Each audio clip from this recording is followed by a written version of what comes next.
വഴങ്ങിക്കെട്ടതായിരിക്കുന്ന ദൈവവചനത്തിന്റെ ചിന്തകൾ നമ്മുടെ ഉൾത്തടത്തിൽ ആഴത്തിൽ പതിയേണ്ടതിന് നാം അറിഞ്ഞിരിക്കേണ്ട അതിപ്രധാനമായിരിക്കുന്ന ഒരു വേദശകലം മുന്നറിയിപ്പ് എന്ന നിലയിൽ നിങ്ങളുടെ പരമാർത്ഥ മനസ്സിലേക്ക് ഉണർത്താൻ ആഗ്രഹിക്കുന്നു. എബ്രായ ലേഖനം 2-ാം അധ്യായം 1-ാമത് വാക്യം. അതുകൊണ്ട് നാം വല്ലപ്പോഴും ഒഴുകിപ്പോകാതിരിക്കേണ്ടതിന് കെട്ടതധികം ശ്രദ്ധയോടെ കരുതിക്കൊള്ളുവാൻ ആവശ്യമാകുന്നു. അഭിഷിക്ത ദൈവദാസന്മാരിലൂടെ, കർത്തൃദാസിമാരിലൂടെ നമുക്ക് നൽകി തന്നിട്ടുള്ള ആലോചനകളെല്ലാം തന്നെ നമ്മുടെ ആത്മീയ ജീവിതത്തിന്റെ സ്ഥിരീകരണത്തിനും ആത്മീക പ്രബുദ്ധതയ്ക്കും ആത്മീക വർധനവിനും വേണ്ടിയുള്ളതാണ്. ജീവിത സമരമുഖങ്ങളിൽ പതറിപ്പോകാതെ, ഇടറിപ്പോകാതെ, തളർന്നു പോകാതെ, തകർന്നു പോകാതെ, ലക്ഷ്യത്തിൽ നിന്ന് താളഭംഗം വന്നു പോകാതെ, സമയാസമയങ്ങളിൽ നമ്മൾ എടുത്തിട്ടുള്ള തീരുമാനങ്ങളിൽ നിന്നും പ്രതിഷ്ഠകളിൽ നിന്നും വ്യതിചലിച്ചു പോകാതെ, വിശുദ്ധിയുടെ തട്ടകത്തിൽ നിന്ന് ഏറെക്കുറെയെങ്കിലും വഴുതിപ്പോകാതെ നിലകൊള്ളേണ്ടതിന് ഉപയുക്തമായ ആത്മീക ദൂതുകളാണ് കർത്താവ് തൻ്റെ ദാസിദാസന്മാരിലൂടെ നമുക്ക് നൽകി തന്നിട്ടുള്ളത്. ഇനിയും പ്രസംഗത്തിലൂടെ മാത്രമല്ല, പാടുന്ന പാട്ടുകളിൽ കൂടെ പോലും ദൈവത്തിന്റെ ആത്മാവിന് നമ്മളോട് ഇടപെടാൻ കഴിഞ്ഞിട്ടുണ്ട്. സൂക്ഷ്മമായി അതിനെ അവലോകനം ചെയ്തിട്ടുള്ളവർക്ക് അറിയാൻ കഴിയും. ഓരോ സന്ദർഭത്തിൽ പാടിയ പാട്ടുകൾ നമ്മളോടുള്ള ശക്തമായ ദൂതുകളായിരുന്നു, ആലോചനകളായിരുന്നു, അനുഗ്രഹീതമായിരിക്കുന്ന ആശ്വാസത്തിന്റെ തലോടലുകളായിരുന്നു. പാട്ടിന്റെ രാഗം, താളം, ശ്രുതി, ലയം അത് മാത്രം ശ്രദ്ധിച്ചാൽ പോരാ, പകരം അതിൻ്റെ ആഴമേറിയ വരികളിലടക്കം ചെയ്തിട്ടുള്ള ആശയത്തിന്റെ ആഴം നാം ഗ്രഹിക്കുമ്പോൾ വ്യക്തിപരമായി അത് നമ്മെ തലോടുന്നതായിരുന്നു. അകത്തളങ്ങളിൽ വ്യാപരിക്കപ്പെട്ടതായിരിക്കുന്ന വല്ലാത്തതായ സമ്മർദ്ദങ്ങൾ, സംഘർഷങ്ങൾ ഒക്കെ മാറ്റി നമ്മെ അനുഗ്രഹീതമായ നിലയിലേക്ക് കൊണ്ടുവരുവാൻ, ധൈര്യപ്പെടുത്തുവാൻ പര്യാപ്തമായവയായിരുന്നു എന്ന് നമുക്ക് മനസ്സിലാക്കാൻ പറ്റും. അതുകൊണ്ടൊരു യോഗം പ്രാർത്ഥിച്ചു തുടങ്ങിയാൽ അത് ആശീർവാദം പറയുന്നത് വരെ അതിനിടയ്ക്ക് നടക്കുന്ന എല്ലാ കാര്യപരിപാടികളും നമ്മുടെ ആത്മീക വർധനവിന് വേണ്ടിയാണ് എന്ന ആ തിരിച്ചറിവോടുകൂടെ നമ്മൾ ഇതിൽ സംബന്ധിക്കുമ്പോഴാണ് നമുക്കിത് അനുഗ്രഹമായി മാറുക. അതുകൊണ്ട് ഈ 9-ാമത് പകല് രാത്രിയിലേക്ക് നമ്മൾ എത്തുമ്പോൾ ഇതുവരെ നമ്മെ കേൾപ്പിച്ച എല്ലാ സന്ദേശങ്ങളും നമ്മുടെ ആത്മീക ജീവിതത്തിന്റെ വഴിത്താരയിൽ കൂടുതൽ പ്രയോജനപ്രദമാകേണ്ടതിന് ഒരു മുന്നറിയിപ്പ് എന്ന നിലയിൽ ഈ വാക്യം ചേർത്ത് വയ്ക്കാനിടയാകണം. നാം വല്ലപ്പോഴും ഒഴുകിപ്പോകാൻ സാധ്യതയുണ്ട്. അതുകൊണ്ട് നാം കേട്ടതിനെ അധികം ശ്രദ്ധയോടെ കരുതിക്കൊള്ളണം. പ്രാരംഭത്തിൽ ചില നിമിഷങ്ങൾ എബ്രായ ലേഖനത്തെക്കുറിച്ച് ചില കാര്യങ്ങൾ പറയാം. എബ്രായ ലേഖനം എഴുതിയത് ആരാണെന്നതിനെ കുറിച്ച് ഇന്നും വേദപണ്ഡിതന്മാരുടെ ഇടയിൽ അഭിപ്രായ ഭിന്നതകളുണ്ട്, അഭിപ്രായ ഐക്യമില്ല. ചില പറയുന്നത് ബർണബാസ് എഴുതി, ചില പറയുന്നു ലൂക്കോസ്, ചില പറയുന്നു ക്ലമന്റ് ആണ് ഇത് എഴുതിയത്, ചില പറയുന്നു അപ്പോസ്തലന്മാർ ആരോ ഒരാളാണ്. അങ്ങനെ പലർക്കും ഇതിന്റെ ഗ്രന്ഥകർത്തൃത്വത്തിന്റെ അവകാശം കൊടുക്കുന്നുണ്ട്.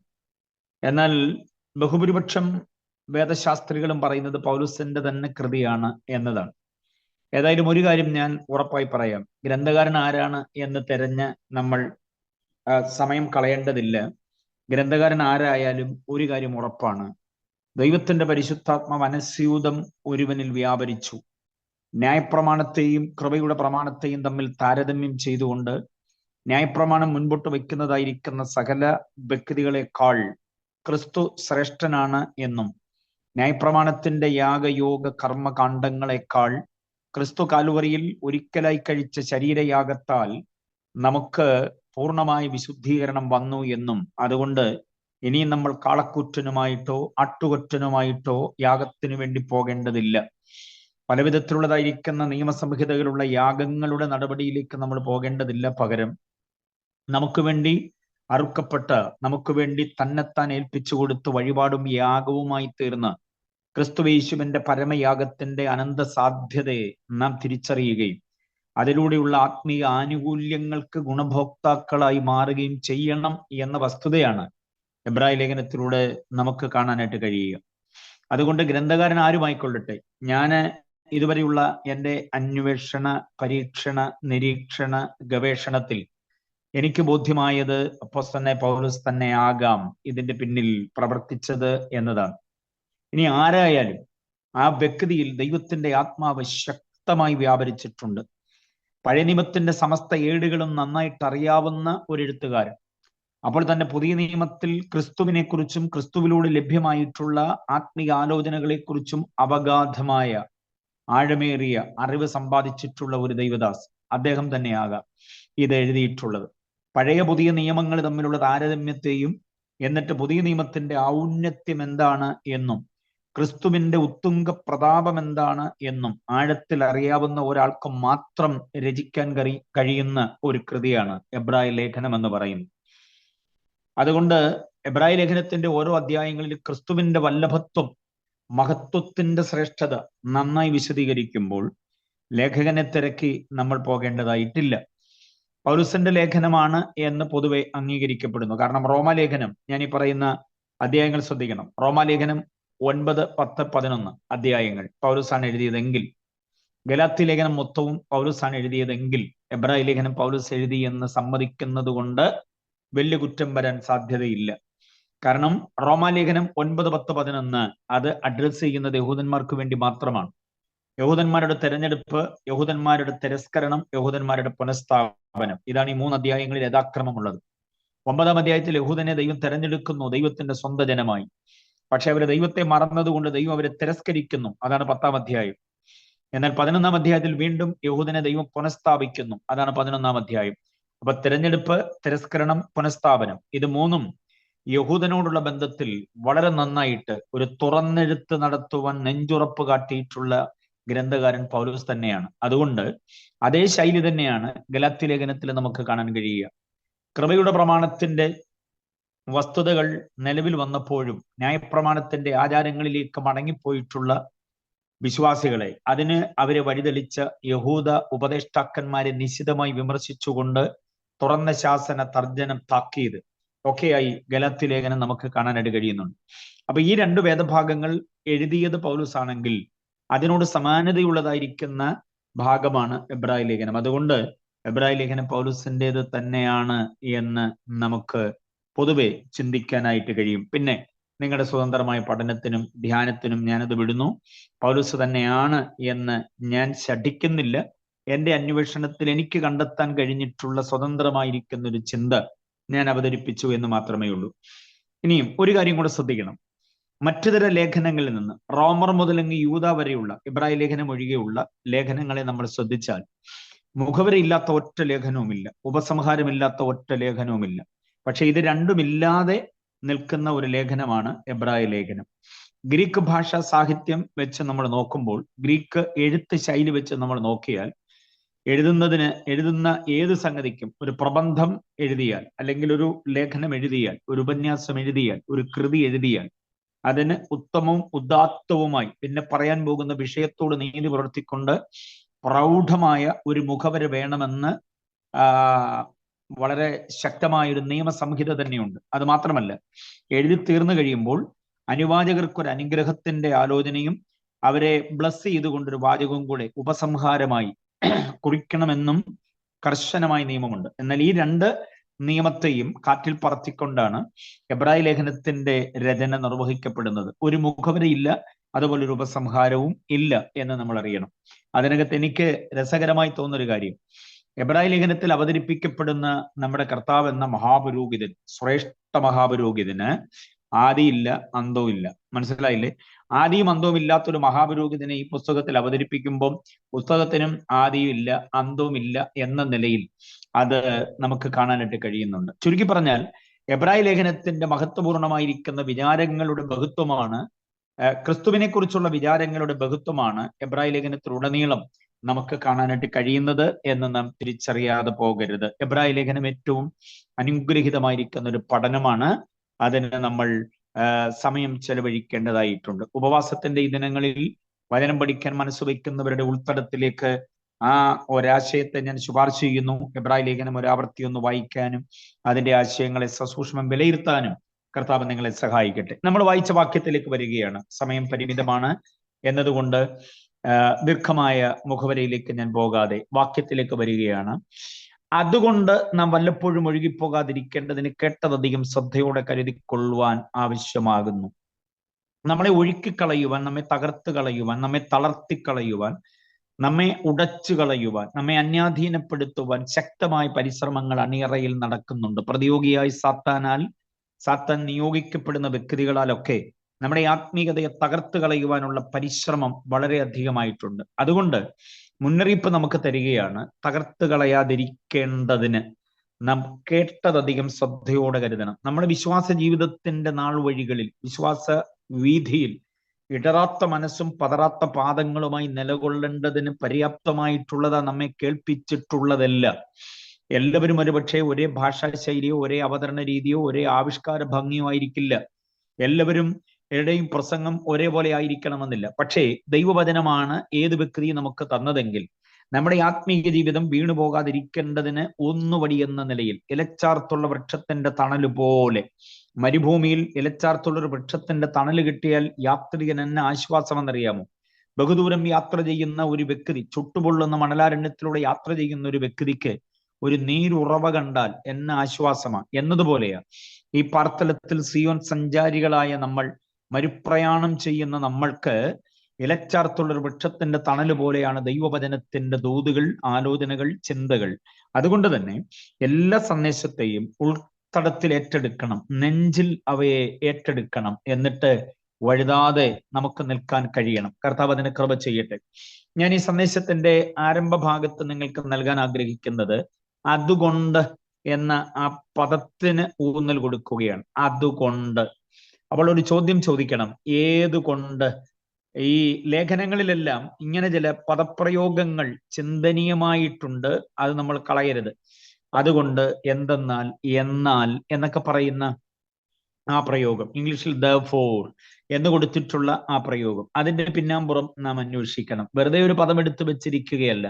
അതുകൊണ്ട് എന്ന് പറഞ്ഞിരിക്കുന്നത്. അതുകൊണ്ട് 3-ാം അധ്യായം 1-ാം വാക്യത്തിലുമുണ്ട്, അതുകൊണ്ട് വിശുദ്ധ സഹോദരന്മാരെ. അപ്പോൾ ഇവിടെ 2-ാം അധ്യായം അതുകൊണ്ട് എന്ന പദം പറഞ്ഞു തുടങ്ങുമ്പോൾ ഏതുകൊണ്ട് എന്ന് നമ്മൾ അറിയണമെങ്കിൽ 1-ാം അധ്യായത്തിൽ ക്രിസ്തുവിനെ പറ്റി പറഞ്ഞിരിക്കുന്ന 10 വിചാരങ്ങളുടെ ആലോചനകൾ നാം അറിയാതെ പോകരുത്. 1-ാം അധ്യായത്തിൽ നമ്മുടെ രക്ഷാനായകനായ ക്രിസ്തുയേശുവിന്റെ ഔന്നത്യം അക്കമിട്ട് 10 കാര്യങ്ങൾ പറയുന്നുണ്ട്. ആ 10 കാര്യങ്ങൾക്ക് മാറ്റമില്ലാതെ നിലകൊള്ളുന്നു എന്നതുകൊണ്ട്, അതാണ് അതിന്റെ അതുകൊണ്ട് എന്ന പ്രയോഗത്തിന്റെ ആശയം. 10 വിശേഷ ചിന്തകൾ 1-ാം അധ്യായത്തിൽ കൊടുത്തിട്ടുണ്ട്. വേറെ ആരെയും കുറിച്ചല്ല, നമ്മുടെ പ്രാണനാഥനെ കുറിച്ചാണ്, നമ്മുടെ വീണ്ടെടുപ്പുകാരനെ കുറിച്ചാണ്, നമ്മുടെ രക്ഷാനായകനെ കുറിച്ചാണ്. മഹത്വത്തിന്റെ വല്ലഭത്വം 10 കാര്യങ്ങളാണ് 1-ാം അധ്യായത്തിൽ പ്രസ്താവിച്ചിരിക്കുന്നത്. അതിന് ഞാനൊരു പേര് കൊടുക്കാം. എബ്രായ ലേഖനം 1-ാം അധ്യായം 2-ാമത് വാക്യം മുതൽ അതിന്റെ താഴേക്ക് 10-ാമത് വാക്യം വരെയുള്ള വേദഭാഗങ്ങൾ, 2 മുതൽ 10 വരെയുള്ള വേദഭാഗങ്ങൾക്ക് നമുക്ക് കൊടുക്കാൻ കഴിയുന്ന ഒരു പേരാണ് ഹൈ ക്രിസ്റ്റോളജി എന്ന് പറയുന്നത്. High Christology. ആ ഹൈ ക്രിസ്റ്റോളജി മറക്കരുത്. ഹൈ ക്രിസ്റ്റോളജി എന്ന് പറഞ്ഞാൽ മലയാളം ഉന്നത ക്രിസ്തു വിജ്ഞാനീയം എന്നതാണ്. ഉന്നത ക്രിസ്തു വിജ്ഞാനീയം, ഹൈ ക്രിസ്റ്റോളജി എന്ന് പറയും. പഠിക്കുന്ന കുഞ്ഞുങ്ങളൊക്കെ ആ പ്രയോഗം ഓർത്തിരുന്നോണം. High Christology. ഹൈ ക്രിസ്റ്റോളജി എന്നല്ല, ഹൈ, HIGH, ഉന്നതമായ. ഓക്കെ, ഉന്നതമായ ക്രിസ്തു വിജ്ഞാനീയം. അതാണ് എബ്രായ ലേഖനം 1-ാം അധ്യായം അതിന്റെ 2 മുതൽ 10 വരെയുള്ള വേദഭാഗങ്ങളിൽ നമുക്ക് കാണാനായിട്ട് കഴിയുന്നത്. ആ 10 വിശേഷ ചിന്തകൾ വ്യവസ്ഥാപിതമാണ്, മാറാത്തതാണ്. Okay, thank you. High Christology, spelling correct ആണ്. ആ ചിന്തകൾ 10 മാറാത്തതാണ്. അതിനെ അങ്ങനെ നിരുപാധികം നമുക്ക് ഏറ്റെടുക്കുവാനായിട്ട് കഴിയണം. അതിപ്പോ പഠനാർഹമായ ഒരു ചിന്തയാണ് ഞാൻ നിങ്ങളുടെ മുൻപാകെ വയ്ക്കുക. ആ 10 കാര്യങ്ങൾ ഏതൊക്കെയാണ് എന്ന് നിങ്ങളൊന്ന് കുറിച്ചെടുക്കുകയും കൂടെ ചെയ്തോണം. എന്നിട്ട് അവയെ ആഴത്തിൽ പിന്നീട് ചിന്തിപ്പാനായിട്ട് കഴിയണം. നമ്മുടെ കർത്താവ് ആരാണ് എന്നുള്ളത് ക്രിസ്തുവിന്റെ ദൈവത്വത്തിന്റെ അതിശ്രേഷ്ഠമായിരിക്കുന്ന അവതരണമാണ്. ഓക്കെ, ക്രിസ്തുവിനെ കുറിച്ച് നമ്മൾ പഠിക്കുമ്പോൾ പ്രധാനമായും 2 കാര്യങ്ങളുണ്ടെന്ന് അറിയണം. യേശു ക്രിസ്തു, ക്രിസ്തു യേശു, കർത്താവായ ക്രിസ്തു യേശു എന്നൊക്കെ നമ്മൾ മാറിയും തിരിഞ്ഞും ആ നാമം ഉച്ചരിക്കുമ്പോൾ നമ്മൾ അറിയണം 2 പ്രധാന വിഷയങ്ങൾ നമ്മൾ ആഴത്തിൽ അറിയണം. ഒന്ന്, യേശുവിന്റെ മനുഷ്യത്വത്തിന്റെ തിളക്കം. അതറിയാതെ പോകരുത്, യേശുവിന്റെ മനുഷ്യത്വത്തിന്റെ തിളക്കം. 2, ക്രിസ്തുവിന്റെ ദൈവത്വത്തിന്റെ മഹത്വം. ഓക്കെ, ക്രിസ്തുവിന്റെ ദൈവത്വത്തിന്റെ മഹത്വം. അപ്പൊ മനുഷ്യത്വത്തിന്റെ തിളക്കവും ദൈവത്വത്തിന്റെ മഹത്വവും ഇത് രണ്ടും കൂടി ഒരുമിച്ച് ചേരുമ്പോഴാണ്, സമഞ്ജസമായി സമ്മേളിപ്പിക്കുമ്പോഴാണ് ക്രിസ്തു പരിജ്ഞാനം എന്ന് പറയുന്ന ഒരു വിഷയത്തിന്റെ പൂർണ്ണത പ്രാപിക്കാൻ പറ്റുക. ക്രിസ്തു പരിജ്ഞാനം എന്ന് പറയുമ്പോൾ മനുഷ്യത്വത്തിന്റെ തിളക്കം അറിയണം, ദൈവത്വത്തിന്റെ മഹത്വം അറിയണം. എന്ന് പറഞ്ഞാൽ എന്തോ മനസ്സിലായി? 33.5 കൊല്ലം ഈ പാർത്തലത്തിൽ പക്ക മനുഷ്യനായി ജീവിക്കുമ്പോൾ ഉണ്ടോ, നമ്മെപ്പോലെ മാംസവും അസ്ഥിയും ചോരയും നീരും, വിശപ്പ്, വിയർപ്പ്, ദാഹം, ക്ഷീണം ആദിയായ വേദന, രോഗം, പാപമൊഴികെ സകലതിലും ആ ശരീരം നമ്മുടെ ശരീരം പോലെ തന്നെ അനുഭവിച്ചു, സന്തോഷിച്ചു, സന്താപത്തോടെ, ദുഃഖത്തോടെ, സുഖത്തോടെ ഒക്കെ ആയിരുന്നു. പച്ച മനുഷ്യനായി തന്നെ ജീവിച്ചു. പക്ഷേ ആ മനുഷ്യത്വത്തിന് തിളക്കമുണ്ടായിരുന്നു. കുറ്റമില്ലാത്ത, കുറവില്ലാത്ത, വീഴ്ചയില്ലാത്ത, താഴ്ചയില്ലാത്ത, ഇടർച്ചയില്ലാത്ത, പതർച്ചയില്ലാത്ത, അവിശ്വസ്തതയില്ലാത്ത, വിനയം, വിധേയത്വം, എളിമ, താഴ്മ, സൗമ്യത, ശാന്തത, ശാലീനത, കണ്ടോ, ആദിയായ സകല സദ്ഗുണങ്ങളും മൂല്യങ്ങളെല്ലാം കൂടി ഒരുമിച്ച് കോർത്തിണക്കി. ധാർഷ്ട്യമില്ല, ധിക്കാരമില്ല, താൻപോരിമയില്ല, അഹന്തയില്ല, അഹങ്കാരമില്ല, വിമർശനമില്ല, വിരോധമില്ല, വിദ്വേഷമില്ല, വിഭാഗികതകളൊന്നുമില്ല. അങ്ങനെയുള്ളതായിരിക്കുന്ന ഒരു വ്യക്തിത്വത്തിന്റെ പൂർണ്ണത. അതുകൊണ്ടാണ് മനുഷ്യത്വത്തിന്റെ തിളക്കം എന്ന് ഞാൻ പറയുന്നത്. അതുകൊണ്ട് കോപിച്ചിട്ടില്ലെന്ന് പറയാൻ പറ്റില്ല. കോപിച്ചു, അത് പാപത്തിനെതിരെയുള്ള കോപമായിരുന്നു, വെറുതെയുള്ള കോപമല്ല. തന്റെ നിലനിൽപ്പിന് വേണ്ടി പോരാടിയില്ല. കസേരകളിയോ പാനലുകളിയോ ഇലക്ഷനോ മറ്റു തരമായി തന്റെ തട്ടകത്തെ മറ്റാർക്കും വിട്ടുകൊടുക്കാതെ കടിച്ചു തൂങ്ങി കസേരയിൽ കിടക്കുന്ന ഒരുമാതിരിപ്പെട്ട ഇന്നത്തെ പ്രവണത പോലെ ഒന്നുമില്ലായിരുന്നു. മാത്രമല്ല, തന്നോടൊപ്പം മുട്ടിത്തട്ടി ഉരുമി ഉരഞ്ഞ് നടന്നിട്ടുള്ള സാധാരണ ജനങ്ങളുടെ ഇടയിൽ അദ്ദേഹത്തിന്റെ, ക്രിസ്തുവിന്റെ ആ ഔന്നത്യമായ സ്വഭാവ മഹത്വം വലുതായിരുന്നു. എടുത്ത് ചിന്തിക്കേണ്ട ഒരു കാര്യമുണ്ട്. യേശുവിനോടൊപ്പം നിരവധി സ്ത്രീകൾ ഉണ്ടായിരുന്നു. പക്ക മനുഷ്യൻ 33.5 വർഷത്തിന്റെ, അല്ലെങ്കിൽ 30 കഴിഞ്ഞപ്പോൾ ജനകീയനായി ഇറങ്ങി. ആ 30 മുതൽ 3.5 വർഷക്കാലം പച്ച മനുഷ്യനായി ജീവിക്കുമ്പോൾ, ശരാനരകളിലൂടെ യുവത്വത്തിന്റെ രക്തം പതഞ്ഞൊഴുകുമ്പോഴും തന്നോടുകൂടെ ഉണ്ടായിരുന്നത് പുരുഷന്മാർ മാത്രമല്ല, സ്ത്രീകളും ഉണ്ടായിരുന്നു. മഗ്ദലക്കാരത്തി മറിയ എന്നൊക്കെ പറഞ്ഞ് പഠിച്ചിട്ടുണ്ടോ നിങ്ങൾ? മഗ്ദലക്കാരത്തി മറിയ എന്ന് പറഞ്ഞാൽ സ്ത്രീ സൗന്ദര്യത്തിന്റെ അവസാന വാക്കാണ്. മറിയെപ്പോലെ സൗന്ദര്യമുള്ളൊരു സ്ത്രീ അക്കാലത്തുണ്ടായിരുന്നില്ല. അതേപോലെ സൗന്ദര്യം, നിറവും തിറവും ഒക്കെ, ശരീരപുഷ്ടി, അവയവപുഷ്ടി ഒക്കെ ഉണ്ടായിരുന്ന ഒരു സ്ത്രീ. അങ്ങനെയുള്ളവരാണ് കൂട്ടത്തിൽ ഉണ്ടായിരുന്നവരെല്ലാവരും. പക്ഷേ എന്നെ ഏറ്റവും അധികം അത്ഭുതപ്പെടുത്തിയിട്ടുള്ളത്, തന്റെ മനുഷ്യത്വത്തിന്റെ തിളക്കത്തിൽ എന്നെ ഏറെ അത്ഭുതപ്പെടുത്തിയ ഒരു കാര്യം, ഏറ്റവും ഒടുവിൽ ഈ വിസ്താര മണ്ഡപങ്ങളിൽ വന്നിട്ട് ഇവൻ ചെയ്ത കുറ്റമെന്തെന്ന് ചോദിക്കുമ്പോൾ പല കുറ്റങ്ങൾ പലരും പറയുന്നുണ്ട്.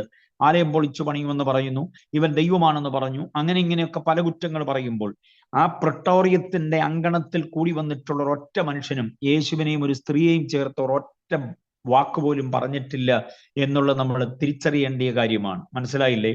ആർക്കും പറയാൻ കഴിഞ്ഞിട്ടില്ല. അത്രയ്ക്ക് സുതാര്യതയുടെ മനോഭാവം, അത്രയ്ക്ക് സംശുദ്ധമായ, സുദൃഢമായ, സുഹൃതമായ ഒരു ജീവിത വ്യവസ്ഥിതി. അതാണ് യേശുവിനെ അനുകരിക്കുവാൻ നമ്മൾ പ്രേരിതമായി മാറുന്നത്. ലോകത്തിൽ എത്ര വമ്പൻ താരങ്ങളുണ്ട്. ഏതെങ്കിലും ജീവിതത്തിൽ കറുത്ത പൊട്ടില്ലാത്ത ആരെങ്കിലും ഉണ്ടോ? കറുത്ത രേഖയില്ലാത്ത ആരെങ്കിലും ഉണ്ടോ?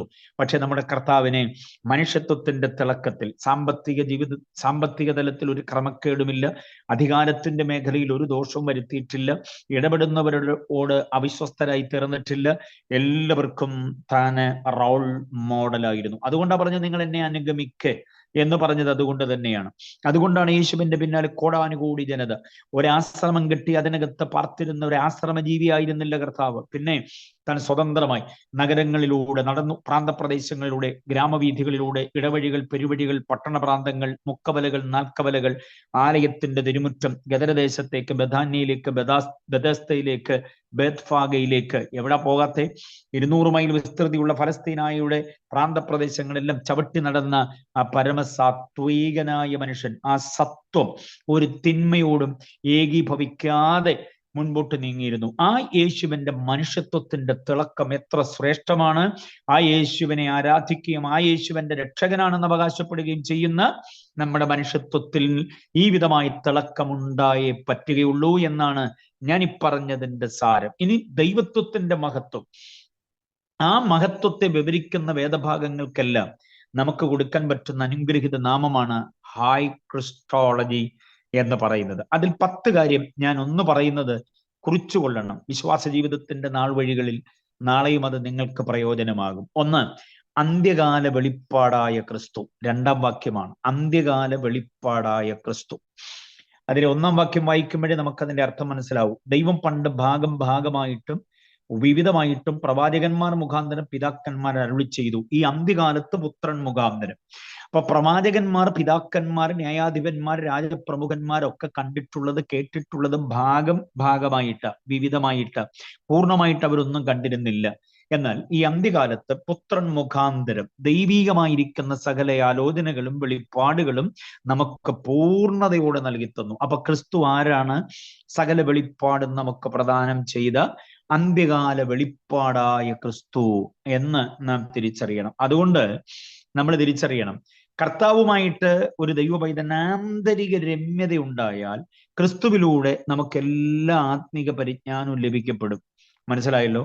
ഇവിടെ നമ്മുടെ ആത്മീയ തലത്തെ നമ്മൾ ശ്രദ്ധിച്ചു നോക്കിയാൽ മനസ്സിലാക്കാൻ കഴിയുന്ന ഒരു കാര്യം, ചിലർക്ക് സുവിശേഷം പ്രസംഗിക്കണമെങ്കിൽ ഭഗവത്ഗീത ഇല്ലാതെ പറ്റത്തില്ല, ഖുറാൻ ഇല്ലാതെ പറ്റത്തില്ല, മഹാഭാരതം ഇല്ലാതെ പറ്റത്തില്ല, ഋഗ്വേദം ഇല്ലാതെ പറ്റത്തില്ല, ബൃഹദാരണ്യകോപനിഷത്തില്ലാതെ പറ്റത്തില്ല എന്നൊക്കെയുള്ള ചില നിർബന്ധങ്ങളുണ്ട്. ആ സൂക്തം അങ്ങനെ പറയുന്നു, ഈ സൂക്തം ഇങ്ങനെ പറയുന്നു, മുഹമ്മദ് നബി അങ്ങനെ പറഞ്ഞിട്ടുണ്ട്, കാർൽ മാർക്സ് ഇങ്ങനെ പറഞ്ഞിട്ടുണ്ട് എന്ന് വേണ്ട. ആരെയൊക്കെ കൂട്ടുപിടിച്ചിട്ട് ആരാണ്ടൊക്കെ പറഞ്ഞത് കേട്ടോണ്ട ക്രിസ്തുവിനെ ഇവിടെ അവതരിപ്പിക്കുന്നതും വേദപുസ്തകം വ്യാഖ്യാനിക്കുന്നതും. എന്നാ അബദ്ധമാണെന്നറിയാമോ? കർത്താവുമായിട്ട് നമുക്ക് ആന്തരിക രമ്യത ഉണ്ടെങ്കിൽ ക്രിസ്തുവിലൂടെയാണ് നമുക്ക് സകല വെളിപ്പാടും ലഭിക്കപ്പെടുക എന്ന് നമ്മൾ തിരിച്ചറിയണം. ഈ ക്രിസ്തുവിനെ കുറിച്ച് മറ്റുതര മതഗ്രന്ഥങ്ങളിലും മറ്റുതര എഴുത്തുകളിലും ഉണ്ട് എന്ന് ഇല്ലെന്ന് ഞാൻ പറയുന്നില്ല, ഉണ്ട്. പക്ഷേ ആ സംഗതി ഒന്നും കർത്താവിനെ പ്രസംഗിക്കാനും വേദപുസ്തകത്തെ തെളിയിക്കാനും ഒന്നും നമ്മൾ സഹായം തേടേണ്ട കാര്യമേ ഇല്ല. കാരണം അതൊന്നും ദൈവനിശ്വാസ്യമല്ല. ദൈവനിശ്വാസ്യമായ ഏക ഗ്രന്ഥം എന്ന് പറയുന്നത് വിശുദ്ധ ബൈബിൾ മാത്രമാണ്. ദൈവനിശ്വാസ്യമായ വിശുദ്ധ ബൈബിളിനെ തെളിയിക്കുവാൻ ദൈവനിശ്വാസ്യമല്ലാത്ത ഒന്നിന്റെയും സഹായം തേടേണ്ട കാര്യമില്ല. അതാണ് അതിന്റെ വസ്തുത. പക്ഷേ പലർക്കും അതുണ്ടെങ്കിലേ പറ്റുകയുള്ളൂ. 147-ാം സങ്കീർത്തനം അതിന്റെ അവസാന ഭാഗം നമ്മൾ വായിക്കുമ്പോൾ ദൈവം തന്റെ ജനത്തിനത് വെളിപ്പെടുത്തിയിരിക്കുന്നു, വേറൊരു ജാതിക്കും അവൻ അങ്ങനെ ചെയ്തിട്ടില്ലെന്ന് കാണാൻ കഴിയുന്നുണ്ട്. കണ്ടോ? വെളിപ്പാട് ദൈവം വേറൊരു ജാതിക്കും കൊടുത്തിട്ടില്ല, നമുക്ക് മാത്രം, തന്റെ ജനത്തിന് മാത്രം. യാക്കോബിന് തന്റെ വചനവും ഇസ്രായേലിന് തന്റെ ആലോചനയും വെളിപ്പെടുത്തിയിരിക്കുന്നു. വേറൊരു ജാതിക്കും അവൻ വെളിപ്പെടുത്തിയിട്ടില്ല. വേറൊരു ജാതിക്കും വെളിപ്പെടുത്തിയിട്ടില്ലെങ്കിൽ പിന്നെ ഈ ജാതികളുടെ ഗ്രന്ഥമൊക്കെ എടുത്തു വെച്ചുകൊണ്ട് നമ്മൾ യേശുവിനെ പ്രസംഗിക്കാൻ പോകുന്നത് തന്നെ എന്നാ അബദ്ധമാണെന്ന് മനസ്സിലാക്കേണ്ടതുണ്ട്. ഓക്കെ, ഞാൻ വിടുകയാണ്. വിവാദത്തിനൊന്നും ഞാൻ തിരികൊളുത്തുന്നില്ല. പറഞ്ഞു വന്ന കൂട്ടത്തിൽ അത് ഓർമ്മപ്പെടുത്തിയെന്ന് മാത്രമേ ഉള്ളൂ. അന്തിമവും the final and the last വെളിപ്പാട്, the clear and final revelation എന്ന് പറയുന്നത് ക്രിസ്തുവിലൂടെയാണ് എന്ന് നമ്മൾ അറിയണം.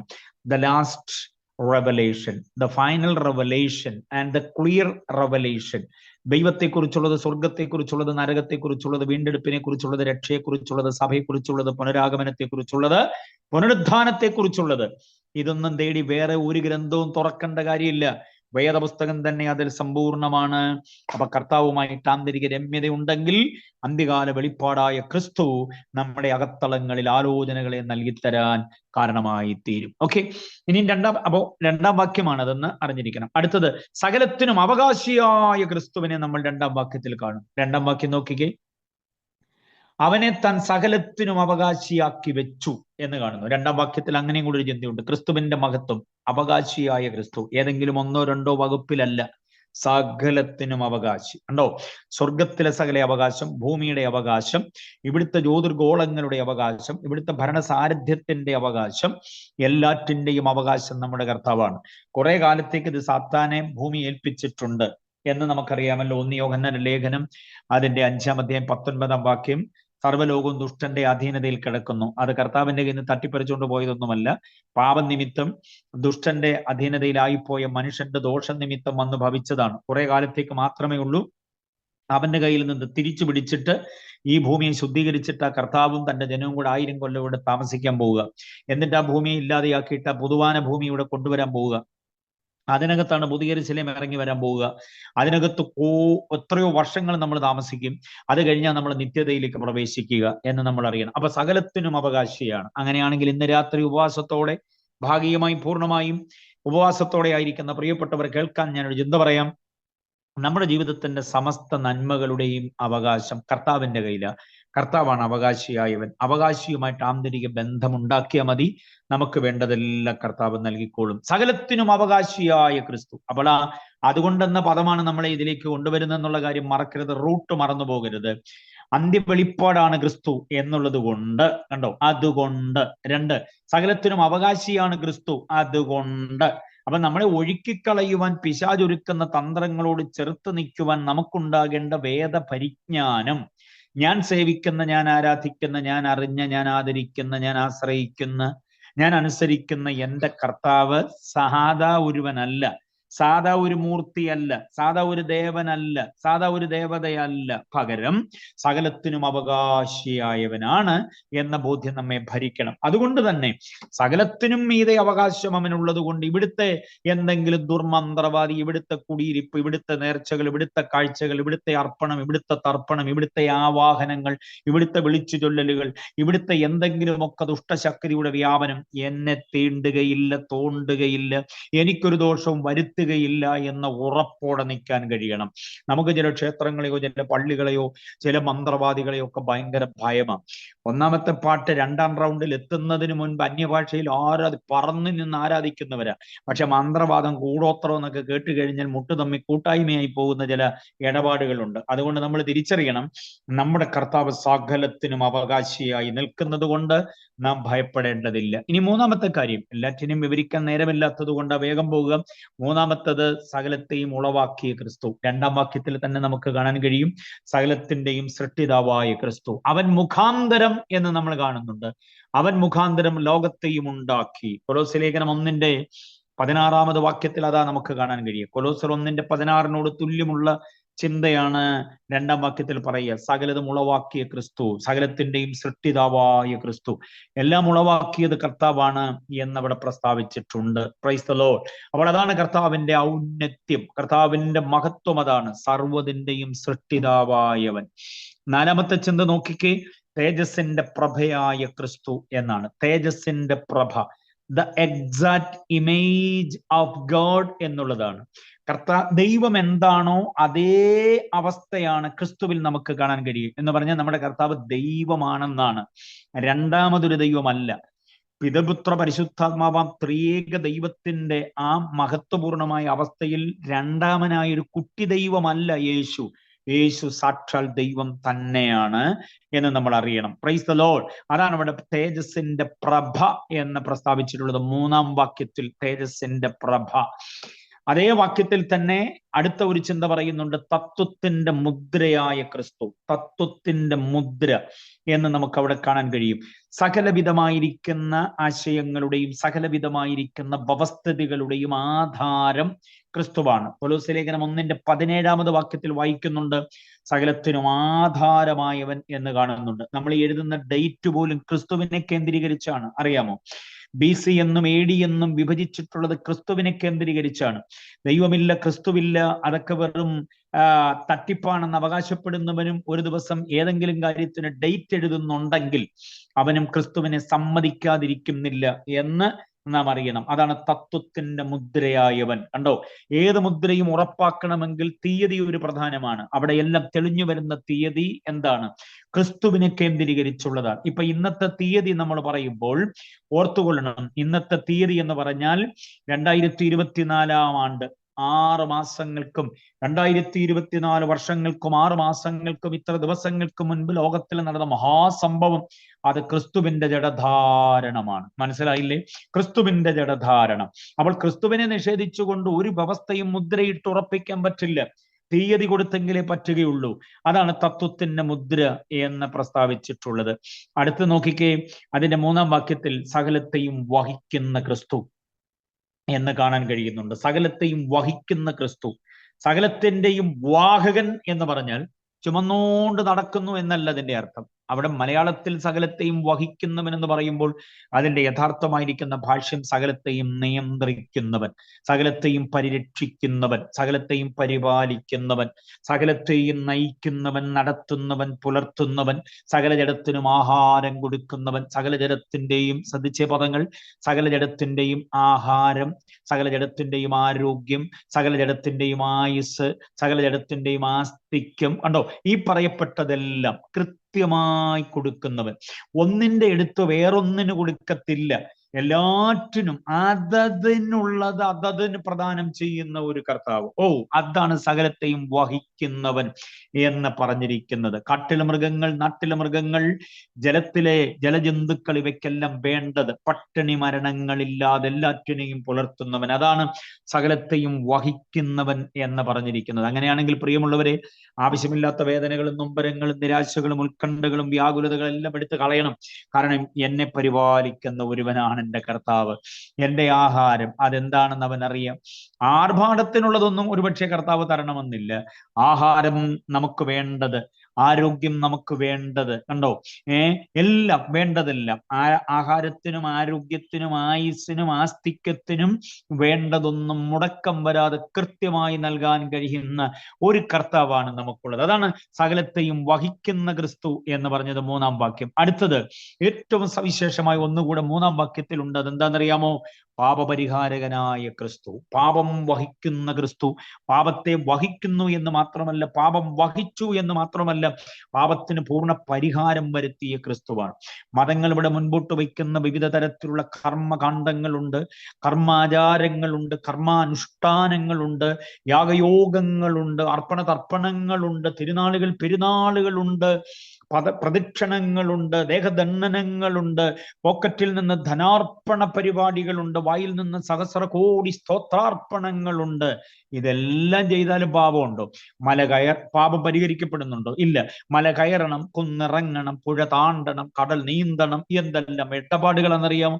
എന്നിട്ട് ബാക്കിയുള്ളവന് കഞ്ഞി വിളമ്പണം, മറ്റുള്ള സാധുജന സഹായം, ഇതൊക്കെ നമ്മൾ സാധാരണ ചെയ്യുന്നതല്ലേ? അതൊക്കെ മര്യാദയ്ക്ക് നമ്മുടെ ജീവിതത്തിന്റെ മര്യാദയുടെ ഭാഗമാണ്. ഇല്ലാത്തവന് വിളമ്പുക, ഇല്ലാത്തവനെ ഉടുപ്പിക്കുക, ഇല്ലാത്തവനോടുകൂടെ സഹയാത്രികനാകുക, അവന്റെ ബില്ല് പേ ചെയ്യുക, അവനെ വഴിയോരത്ത് നിന്ന് താങ്ങിയെടുത്ത് സത്രത്തിലാക്കുക, ഇതൊക്കെ നമ്മുടെ ജീവിതത്തിന്റെ ധർമ്മമാണ്.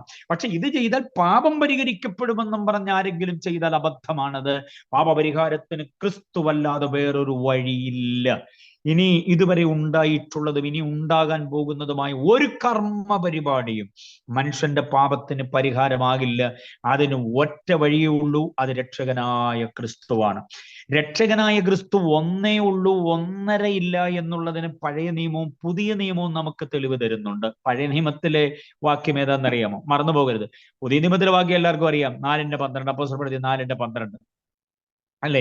മറ്റൊരുത്തൻ രക്ഷയില്ല, നാം രക്ഷിക്കപ്പെടുവാൻ ആകാശത്തിന്റെങ്കിലും മനുഷ്യരുടെയിൽ നൽകപ്പെട്ട വേറൊരു നാമവും ഇല്ല എന്നുള്ള പത്രോസിന്റെ ഉജ്ജ്വലമായ പ്രഭാഷണത്തിന്റെ അനുഗ്രഹീതമായിരിക്കുന്ന ഭാഗമാണ് 4:12. 4:12 കൂടെ അപ്പോസ്തലപ്രവൃത്തി 10:43 കൂടെ ചേർക്കണം. അപ്പോഴാണ് അതിന്റെ പൂർണ്ണത ഉണ്ടാകുക. 10:43, 4:12 പത്രോസിന്റെ കോൺട്രിബ്യൂഷനാണ്. പത്രോസാണ് ഉജ്ജ്വലമായിരിക്കുന്ന പാപമോചന വിവരം നമുക്ക് നൽകുന്നത്. 2 വാക്യം ഒരിക്കലും മറക്കല്ലേ. അപ്പോസ്തലപ്രവൃത്തി 4:12, അതുപോലെ അപ്പോസ്തലപ്രവൃത്തി 10:43.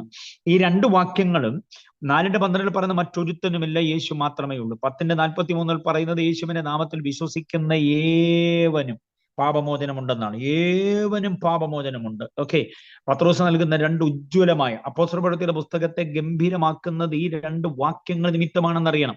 അപ്പോസ്തലപ്രവൃത്തി അനുഗ്രഹിതമായ ചരിത്ര ഗ്രന്ഥം ഇത്ര ഉപദേശ പ്രാധാന്യമായി മാറുന്നത് പത്രോസിന്റെ ഈ 2 വാക്യങ്ങൾ അതിനകത്ത് കിടക്കുന്നത് കൊണ്ടാണ്. ബാക്കിയുള്ള ചിന്തകളെല്ലാം ഗംഭീരമാണ്, പൗലോസിന്റെ വാക്യങ്ങളെല്ലാം ഉജ്ജ്വലമാണ്. പക്ഷേ പൗലോസിന്റെ അത്രയും വിദ്വജ്ഞാനിയല്ലാത്ത, പൗലോസിന്റെ അത്രയും പണ്ഡിതനല്ലാത്ത ഒരു സാധാരണ മനുഷ്യൻ, പഠിപ്പില്ലാത്തവൻ, സാധാരണക്കാരനായവൻ, നന്നായി വിയർത്താൽ മത്തി മണക്കുന്ന മനുഷ്യൻ, ദൈവകൃപ വ്യാപരിച്ചു കഴിഞ്ഞപ്പോൾ അദ്ദേഹം പറഞ്ഞു വെച്ച 2 ചിന്തകൾക്ക് എന്നാ ആഴമെന്നറിയാമോ?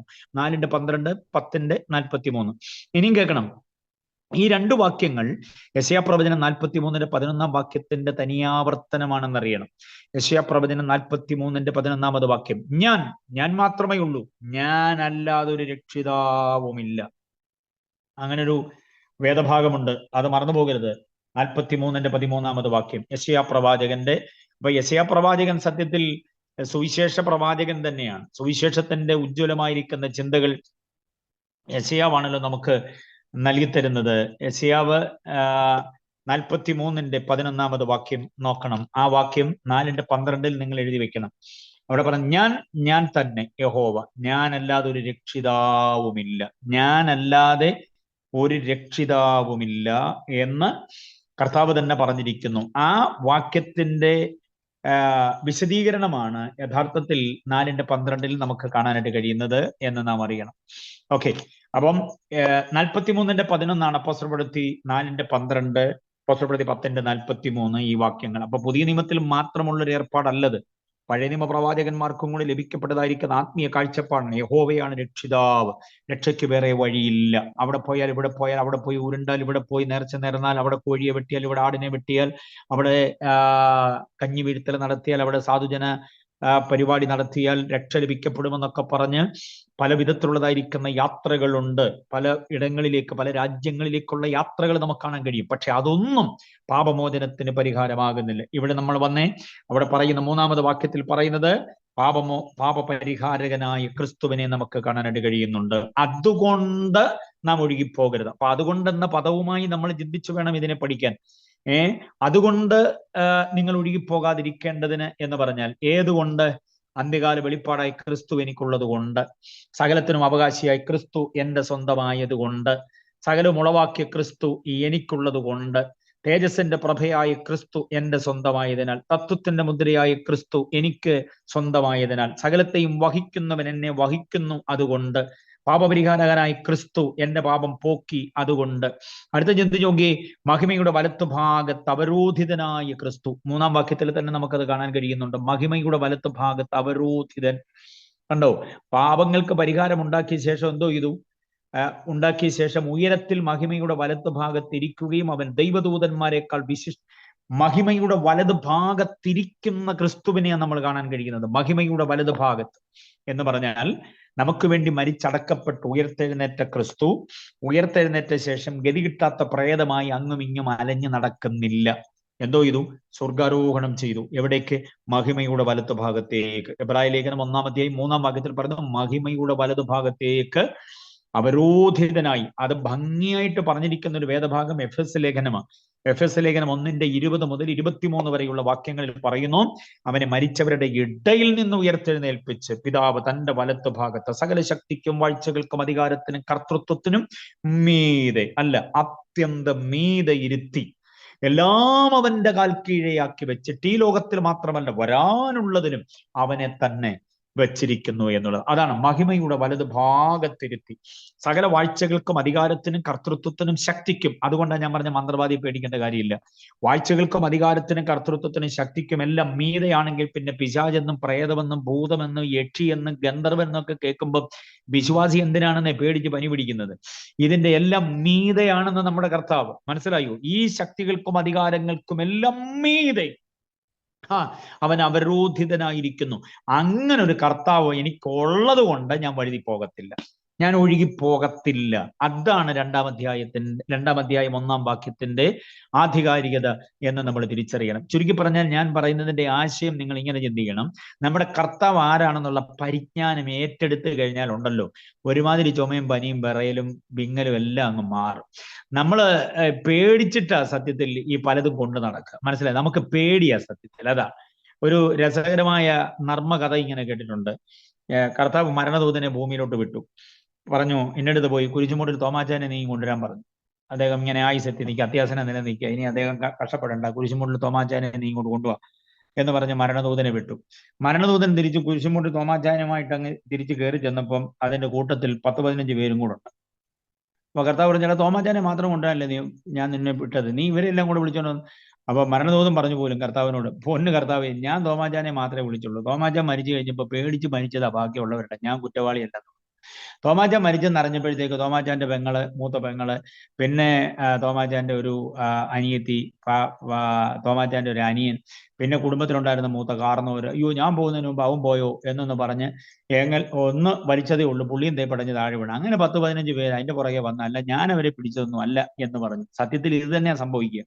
ഈ ക്യാൻസറും മറ്റു പല വിധത്തിലുള്ളതായിരിക്കുന്ന രോഗങ്ങൾ നമ്മൾ പേടിച്ച് ഉണ്ടാക്കി വെച്ചതാണ്. മനസ്സിലായില്ലേ? അതുകൊണ്ട് നമ്മുടെ കർത്താവ് സകലത്തിനും മതിയായവനായി നമുക്കുണ്ട് എന്നുള്ളതായിരിക്കുന്ന ആ വിവരബോധം നമുക്കുണ്ടെങ്കിൽ ഭയരഹിതമായി എന്നെ ശക്തനാക്കുന്നവൻ മുഖാന്തരം ഞാൻ സകലത്തിനും മതിയാകുന്നു എന്നൊക്കെ പറയുന്ന ആ വാക്യത്തിന്റെ ആഴമേറിയ ആത്മാവിനെ നാം ഉൾക്കൊള്ളണം. വാക്യം കാണാതെ പഠിച്ചാൽ മാത്രം പോരാ, ഓരോ വാക്യത്തിനകത്തും അടക്കം ചെയ്ത ആത്മാവിനെ നമ്മൾ അങ്ങോട്ട് ഏറ്റെടുക്കാൻ കഴിയണം. അപ്പൊ വലതുഭാഗത്തിരിക്കുന്നവന് കഴിയാത്തതായിട്ടൊന്നുമില്ല. അടുത്ത ചിന്ത നോക്കിക്കേ, 4-ാം വാക്യത്തിലേക്ക്, ദൂതന്മാരെക്കാൾ ശ്രേഷ്ഠനായ ക്രിസ്തു.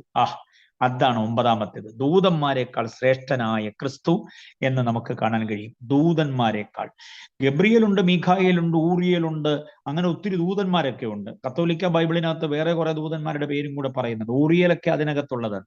എന്നാൽ നമുക്ക് മിഖായേൽ, ഗബ്രിയേൽ എന്നൊക്കെ നമുക്ക് കാണാൻ കഴിയും. പ്രധാന ദൂതനായി മിഖായേൽ, പിന്നെ ഏറ്റവും വലിയ ദ ഗ്രേറ്റ് മെസഞ്ചർ ആയിട്ടുള്ള ഗബ്രിയേൽ, ഇവരൊക്കെ ഉണ്ട്. അതിലും കോടാനുകൂടി ദൂതന്മാരുണ്ട്. ദൈവത്തിന്റെ ദൂതന്മാരുടെ സംഖ്യ നമുക്ക് എടുക്കാൻ പറ്റത്തില്ല. 1000-1000, 10,000-10,000 ആകുന്നു എന്ന് പറയുന്നുണ്ട്. ഓക്കെ, അങ്ങനെയാണെങ്കിൽ ആ ദൂതന്മാരെക്കാൾ എല്ലാം ശ്രേഷ്ഠനാണ് നമ്മുടെ കർത്താവ്. അപ്പൊ ദൂതാരാധനയുടെയൊക്കെ പൊള്ളത്തരം ഇവിടെയാ വരിക. ദൂതനെ ആരാധിക്കണോ, ദൂതനേക്കാൾ ശ്രേഷ്ഠനായവനെ ആരാധിക്കണോ? ദൂതനെ ആരാധിക്കുന്ന പുള്ളികൾ ഇന്നും ഉണ്ട്, ദൂതന്മാരെ ആരാധിക്കുന്നവർ ഇന്നും നിലവിലുണ്ട്. അവരും ക്രിസ്ത്യാനികളാണെന്നാ പറയുക. പക്ഷേ ദൂതനെ ആരാധിച്ച യോഹന്നാന് പറ്റിയ മണ്ടത്തരം അറിയാലോ. ദർശനങ്ങളുടെ പരമ്പരകളെല്ലാം കാണിച്ചു കൊടുത്ത യോഹന്നാൻ ദൂതന്റെ അത് കാണിച്ചു കൊടുത്ത ദൂതന്റെ മുമ്പിലേക്ക് വീണപ്പോൾ ദൂതൻ അവനെ പിടിച്ചു വരുത്തിട്ട് പറഞ്ഞു, നോ, മണ്ടത്തരം കാണിക്കരുത് ഉപദേശി, എന്നെയല്ല ആരാധിക്കേണ്ടത്, ഞാൻ ഇത് കാണിച്ചു തരാൻ വേണ്ടി അയക്കപ്പെട്ടവനാണ്, ഞാൻ നിന്റെ സേവകാത്മാവാ, അതുകൊണ്ട് എന്നെയല്ല ആരാധിക്കേണ്ടത് എന്ന് പറഞ്ഞ് ആരാധനയുടെ അവബോധം യോഹന്നാൻ അപ്പോസ്തലന് ദൂതൻ കൊടുക്കുന്നുണ്ട്. അപ്പൊ ദൂതനെ ആരാധിക്കാൻ വ്യവസ്ഥ ഇല്ലെന്ന് പഠിക്കണം. അതുകൊണ്ട് ദൂതന്മാരെക്കാൾ ശ്രേഷ്ഠനായ ക്രിസ്തുവിനെയാണ് 4-ാം വാക്യം നമുക്ക് നൽകുന്നത്. ഇനി 8-ാം വാക്യത്തിലേക്ക് വന്നേ. എന്നേക്കും, അതായത് നിത്യസിംഹാസനസ്ഥനായ ക്രിസ്തു. നിത്യസിംഹാസനസ്ഥനായ ക്രിസ്തു എന്ന് പറഞ്ഞാൽ എന്താ? എന്നേക്കും സിംഹാസനമുള്ളവൻ എന്ന് പറഞ്ഞാൽ 5 കൊല്ലത്തേക്ക് ഭരിക്കാൻ കയറുന്ന അല്ല ക്രിസ്തു. ക്രിസ്തുവിന്റെ സ്ഥാനം എന്നേക്കുമുള്ളതാണ്. ക്രിസ്തുവിന്റെ സിംഹാസനം കാലിയാകുന്നില്ല.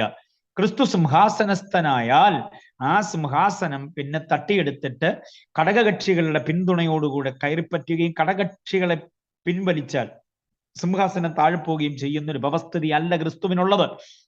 നിത്യസിംഹാസനസ്ഥനായ ക്രിസ്തുവിനെയാണ് 8-ാം വാക്യം. ഇനി 8-ാം വാക്യം നൽകി തരുന്നത്. അങ്ങനെ നോക്കിക്കേ. അപ്പൊ 10 കാര്യം ഞാൻ പറഞ്ഞു. ആ 10 കാര്യം ഒന്നുകൂടെ നിങ്ങൾ അറിയണം. അന്ത്യകാല വെളിപ്പാടായ ക്രിസ്തു, 2-ാം വാക്യം. സകലത്തിനും അവകാശിയായ ക്രിസ്തു, 2-ാം വാക്യം. സകലവും ഉളവാക്കിയ ക്രിസ്തു, 2-ാം വാക്യം. തേജസ്സിന്റെ പ്രഭയായ ക്രിസ്തു, 3-ാം വാക്യം. തത്വത്തിന്റെ മുദ്രയായ ക്രിസ്തു, 3-ാം വാക്യം.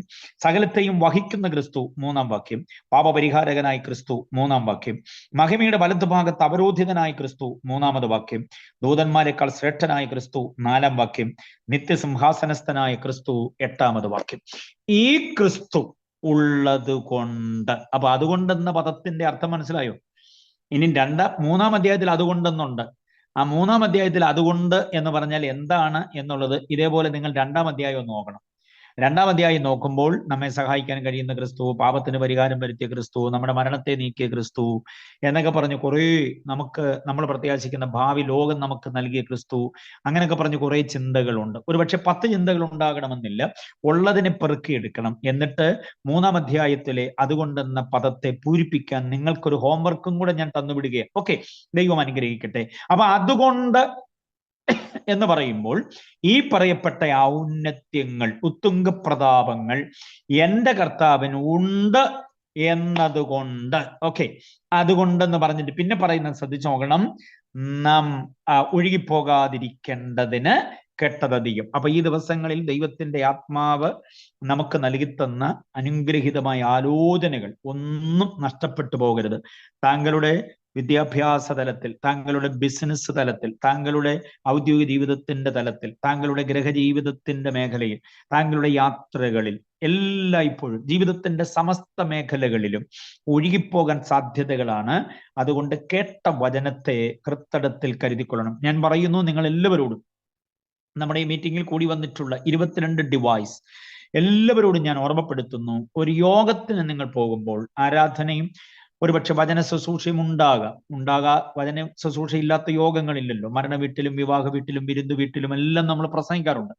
അപ്പൊ എവിടെയായാലും ആ കേട്ട പ്രസംഗത്തെ ഒന്ന് കുറിക്കാനുള്ള സംവിധാനത്തോടെ വേണം പോകാൻ ഏത് യോഗത്തിനും. വിശേഷിച്ച് സഭായോഗത്തിനൊക്കെ പോകുമ്പോൾ സങ്കീർത്തനം എന്തായിരുന്നു, അതിനകത്തെ ആശയം എന്തായിരുന്നു, പ്രസംഗം എന്തായിരുന്നു, ഗസ്റ്റ് എന്താണ് പറഞ്ഞത്, ചില പ്രബോധകർ എന്താണ് പറഞ്ഞത്, ഇതൊക്കെ ഒന്ന് കുറിച്ചെടുത്തിട്ട് പിന്നീട് അതിലൂടെ നമ്മൾ തുടർ പഠനം നടത്തുമ്പോൾ ഒഴുകിപ്പോകുവാനുള്ള സാധ്യതകളുടെ വഴി അടയും. ഓക്കെ, ഇനി നമുക്ക് ആ വാക്യത്തിലേക്ക് വരാം.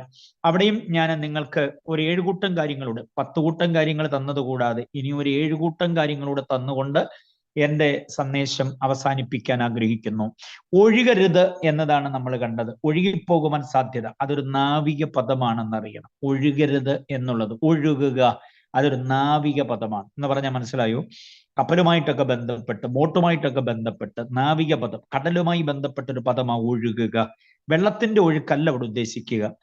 ഈ ജോലി കഴിഞ്ഞ് തുറമുഖത്ത് കൊണ്ട് കെട്ടിയിട്ടിരിക്കുന്ന യാനപാത്രം, യാത്ര കഴിഞ്ഞ് വന്ന കപ്പലാകാം, അല്ലെങ്കിൽ മത്സ്യബന്ധനത്തിന് പോയ ബോട്ടാകാം, ഇതെല്ലാം തുറമുഖത്ത് കൊണ്ടുവന്ന് നന്നായി ബന്ധിക്കും.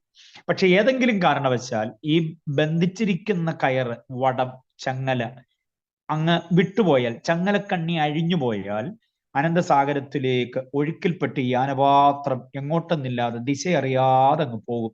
ഉടമസ്ഥന് അതൊരു വലിയ നഷ്ടമാണ്. കപ്പലും അങ്ങനെ പോകാൻ സാധ്യതകളുണ്ട്. ഓക്കെ, ഇനിയും വേറൊരു രീതിയിൽ, രാത്രിയിൽ എപ്പോഴെങ്കിലും ഈ വേലിയേറ്റം ഉണ്ടാകും, വെള്ളം കയറി വരും. വെള്ളം കയറി വരുമ്പോൾ ഈ യാനപാത്രങ്ങൾ അങ്ങനെ പൊങ്ങുന്ന ഉടനെ ഈ കെട്ടിയിട്ടിരിക്കുന്ന ആ കെട്ടിന് എന്തെങ്കിലും ബലക്ഷയം ഉണ്ടെങ്കിൽ അത് ചിലപ്പോൾ കൊളുത്തിയിടുകയായിരിക്കും. കൊളുത്തിയിടുമ്പോൾ ഈ ബോട്ട് പൊങ്ങുന്ന അനുസരിച്ച് ആ കൊളുത്തും കൂടെ പൊങ്ങി വരുമ്പോൾ ആ കൊളുത്തി ഇട്ടിരിക്കുന്ന കുറ്റിയിൽ നിന്ന് അതങ്ങ് മാറിപ്പോകും. അപ്പൊ ഈ ബോട്ട് നേരെ കടലിന്റെ ആഴങ്ങളിലേക്ക് അങ്ങ് ഒഴുകിപ്പോകും.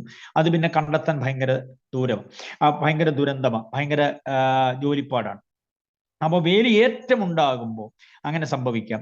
പെട്ടെന്ന് വെള്ളം ഇറങ്ങിക്കഴിയുമ്പോൾ ഇത് പെട്ടെന്ന് അങ്ങ് ഒഴുകിപ്പോവുകയും ചെയ്യും. അതുകൊണ്ട് ഒഴുകരുത് എന്നുള്ളത് നാവിക പദമായതുകൊണ്ട് യാത്രികർക്കും കടലുമായി ഉപജീവനം കഴിക്കുന്നവർക്കൊക്കെ നല്ല പരിചിത പദമാണ്. അത് തന്നെയാണ് പൗലോസ് അല്ലെങ്കിൽ എബ്രായ ലേഖനകാരൻ നമ്മോട് പറയുന്നത്, വിശ്വാസ ജീവിതത്തിന്റെ വഴിത്താരയിൽ ഒഴുകാതെ നിൽക്കണം എന്നുള്ളത്. എബ്രായ ലേഖനം 2:1 വാക്യം, ഒഴുകിപ്പോകരുത്. നമ്മുടെ വിശുദ്ധിയിൽ നമ്മൾ ഒഴുകിപ്പോകരുത്.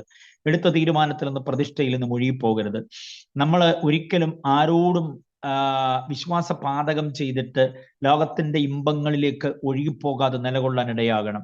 ഒഴുകരുത് എന്നുള്ള ആ ഴ എന്ന പദവുമായി ആ ഴ എന്ന അക്ഷരവുമായി സമാനമുള്ള ചില പദങ്ങളോട് ഞാൻ തരാം. ഒഴുകരുത് എന്നുള്ളത് ഒന്നാമത്തേതാണെങ്കിൽ ബാക്കി ഒരു 6 പദങ്ങളോട് എഴുതിക്കോണം.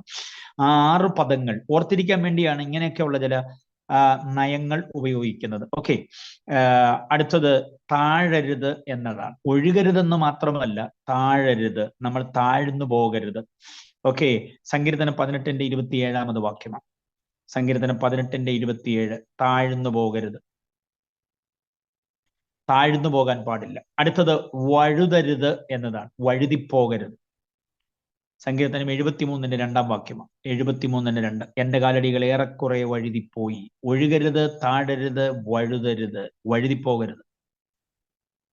ഒരു കാരണവശാലും ആത്മീയതയിൽ നിന്ന്, തട്ടകത്തിൽ നിന്ന് വഴുതിപ്പോകാതെ നിൽക്കണം. അതാ പാട്ടുകാരൻ, വഴുതിടതവൻ എന്നെ കരങ്ങളിൽ കാത്തു എന്ന് പാടുന്നതാ. വഴുതി പോകണമായിരുന്നു, വഴുതി പോകേണ്ടതായിരുന്നു, ഞാൻ തെന്നിപ്പോകേണ്ടതായിരുന്നു, പക്ഷെ കരങ്ങളിൽ ഒരുവൻ കാത്തു. അതാണ് 73 സങ്കീർത്തനം 2 വാക്യം. അടുത്തത് വഴങ്ങരുത്. വഴങ്ങരുത് എന്നൊരു പ്രയോഗമുണ്ട്, വഴങ്ങരുത്. ഗലാത്യ ലേഖനം 2:5 വാക്യം, വഴങ്ങരുത്. സുവിശേഷത്തിന്റെ സത്യം നിങ്ങളോടുകൂടെ നിൽക്കേണ്ടതിന് ഞങ്ങൾ ഒരു നാഴിക പോലും അവർക്ക് വഴങ്ങിയില്ല. ചില ഇഷ്ടങ്ങൾക്കും ഒക്കെ നമ്മൾ വഴങ്ങേണ്ടി വരും. ഇഷ്ടങ്ങൾക്ക് വഴങ്ങേണ്ടി വരും, ഇഷ്ടക്കേടുകൾക്ക് വഴങ്ങേണ്ടി വരും. ഓക്കെ, നിർബന്ധങ്ങൾക്ക് വഴങ്ങേണ്ടി വരും, ശക്തമായ സ്വാധീനതയ്ക്ക് വഴങ്ങേണ്ടി വരും. അപ്പൊ നമ്മൾ വഴങ്ങാൻ പാടില്ല. ഗലാത്യ ലേഖനം 2:5 വാക്യം, വഴങ്ങരുത്. അടുത്തത് വീഴരുത് എന്നതാണ്. അടുത്ത പ്രയോഗം, വീഴരുത്. നമ്മൾ യൂദായുടെ ലേഖനം 25 വാക്യം, വീഴാതെ വണ്ണം നമ്മെ സൂക്ഷിച്ച് എന്ന് നമ്മൾ കാണുന്നുണ്ട്. സങ്കീർത്തനം 35:15 അത് തന്നെയാണ്, വീഴരുത് എന്നുള്ളത്. വീണു പോകരുത്. നമ്മൾ വീണുപോയ അനവധി ആളുകളുണ്ട്. കൃപയിൽ നിന്ന് വീണുപോയി, ശുശ്രൂഷയിൽ നിന്ന് വീണുപോയി, വേദിയിൽ ഇല്ലാതെയായി തീർന്നു. ഓക്കെ, ആത്മീയതയിൽ നിന്ന് വീണുപോയ നിരവധി ആളുകൾ. വീഴാതെ നമ്മെ നിർത്തുന്ന ഒരുവനുണ്ട്. വീഴരുത്. അപ്പൊ ഒഴുകരുതെന്ന് മാത്രമല്ല, താഴരുത്, വഴുതരുത്, വഴങ്ങരുത്, വീഴരുത്. അടുത്തത് കുഴയരുത്. മത്തായി 9:36, കുഴഞ്ഞു പോകരുത്. ശ്വാസ ജീവിതത്തിൽ കുഴഞ്ഞു പോകുന്ന അനുഭവങ്ങൾ ഉണ്ടാകാം. ആകപ്പാടെ വല്ലാതെയാകും, കുഴഞ്ഞു പോകും. പലവിധമായിരിക്കുന്ന പ്രശ്നങ്ങളുടെ രൂക്ഷത കൊണ്ട് നമ്മൾ കുഴഞ്ഞു പോകാൻ സാധ്യതകളുണ്ട്. മത്തായി 9:36. ഓക്കെ, അടുത്ത ഒരെണ്ണം കൂടെ അവസാനം, പുകഴരുത്. സ്വയം പുകഴരുത്. പുകഴരുതെന്ന് മാത്രമല്ല, സ്വയം പുകഴരുതെന്നുള്ളതാണ്. 2 കൊരിന്ത്യർ 10:17 വാക്യമാണ്. 2 കൊരിന്ത്യർ 10:17. കഴിവുകളിലോ എന്തെങ്കിലുമൊക്കെ കഴിവുണ്ടെങ്കിൽ അതിനകത്ത് സ്വയം പുകഴാൻ പാടില്ല. ദൈവത്തിന്റെ ദാനമാണ്. ഞാൻ ആകുന്നത് കൃപയാലാണ് എന്ന മന്ത്രണം അകത്തളങ്ങളിൽ ഉണ്ടാകണം. ഉപവാസ പ്രാർത്ഥന ഇരിക്കുന്നത് വെറുതെ എന്തെങ്കിലുമൊക്കെ രോഗം, പല്ലുവേദന, തലവേദന, വീക്കം, താക്കം, മുട്ടൽ, ചതവ്, പൊള്ളൽ ഇതിനൊക്കെ സൗഖ്യം കിട്ടാൻ വേണ്ടി മാത്രമല്ല. അതൊക്കെ സൗഖ്യമായിക്കോളും. പക്ഷെ ഈ പറയപ്പെട്ടതായിരിക്കുന്ന 7 കൂട്ടം കാര്യങ്ങളുണ്ടല്ലോ, ഞാൻ തന്ന 7 കൂട്ടം കാര്യങ്ങളില്ലേ, ആ 7 കൂട്ടം കാര്യങ്ങളിൽ നമുക്ക് അബദ്ധം വരാതിരിക്കേണ്ടതിന് കൃപയിൽ താങ്ങണമേ എന്ന് ദൈവത്തോട് പ്രാർത്ഥിക്കാനും വേണ്ടിയാകണം നമ്മുടെ അഭയാചനകൾ, നമ്മുടെ ഉപവാസ പ്രാർത്ഥനകൾ എന്ന് നാം അറിയണം. ഉപവാസത്തിൽ നിങ്ങൾ ഭക്ഷണപാനീയങ്ങൾ മാറ്റിവെക്കുന്നുണ്ടെന്ന് എനിക്കറിയാം.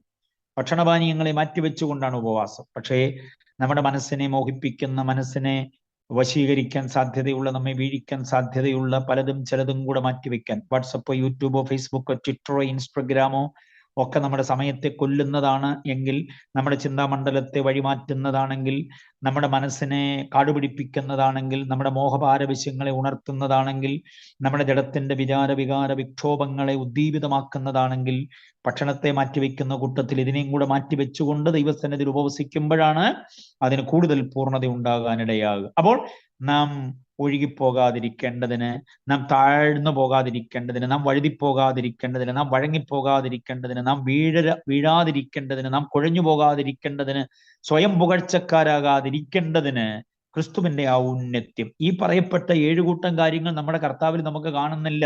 എങ്ങും വീണിട്ടില്ല കർത്താവ്, എങ്ങും കുഴഞ്ഞിട്ടില്ല, എങ്ങും വഴുതിയിട്ടില്ല. വഴുതിപ്പോകാൻ സാധ്യതകൾ ഏറെ ഉണ്ടായിരുന്നു.